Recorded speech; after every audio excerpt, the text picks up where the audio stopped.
সবকিছু একদম স্বাভাবিক চলছিল, কিন্তু হঠাৎ করেই সবকিছু বদলে গেল।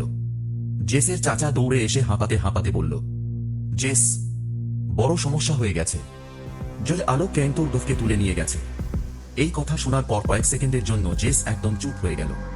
তার মাথায় শুধু একটাই কথা ঘুরছিল, যাই হোক, আজকে ওকে ফিরিয়ে আনতেই হবে। এক সেকেন্ডও দেরি না করে জেস গাড়িতে উঠে বসল। তারপর শুরু হলো ভয়ঙ্কর এক যাত্রা। রাস্তার পর রাস্তা, শহরের পর শহর। জেস শুধু খুঁজেই যাচ্ছিল, কোথায় লুকিয়ে রেখেছে ওদের।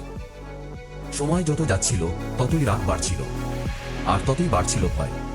কারণ জেস জানতো না ওর ঠিক আছে কিনা। অনেক খোঁজার পর অবশেষে দূরে একটা সন্দেহজনক জায়গা চোখে পড়ল। জেস বুঝে গেল এটাই জজ আলোক ক্যানে লুকানোর জায়গা। কিন্তু সামনে যা ছিল সেটা কোনো সাধারণ ব্যাপার ছিল না। পুরো জায়গাটা লোকে ভরা। তারপর শুরু হলো ভয়ঙ্কর ফাইট। একের পর এক সবাইকে হারাতে লাগলো জেস। কেউ ওকে থামাতে পারল না। অবশেষে জেস তার দফকে খুঁজে পেল, সব বাধা পেরিয়ে শেষ পর্যন্ত ওকে বাঁচিয়ে আনলো। কিন্তু গল্প এখানেই শেষ না, কারণ জয় আলো ক্যান কি সত্যিই শেষ হয়ে গেছে? হয় 2 চাইলে কমেন্ট করো।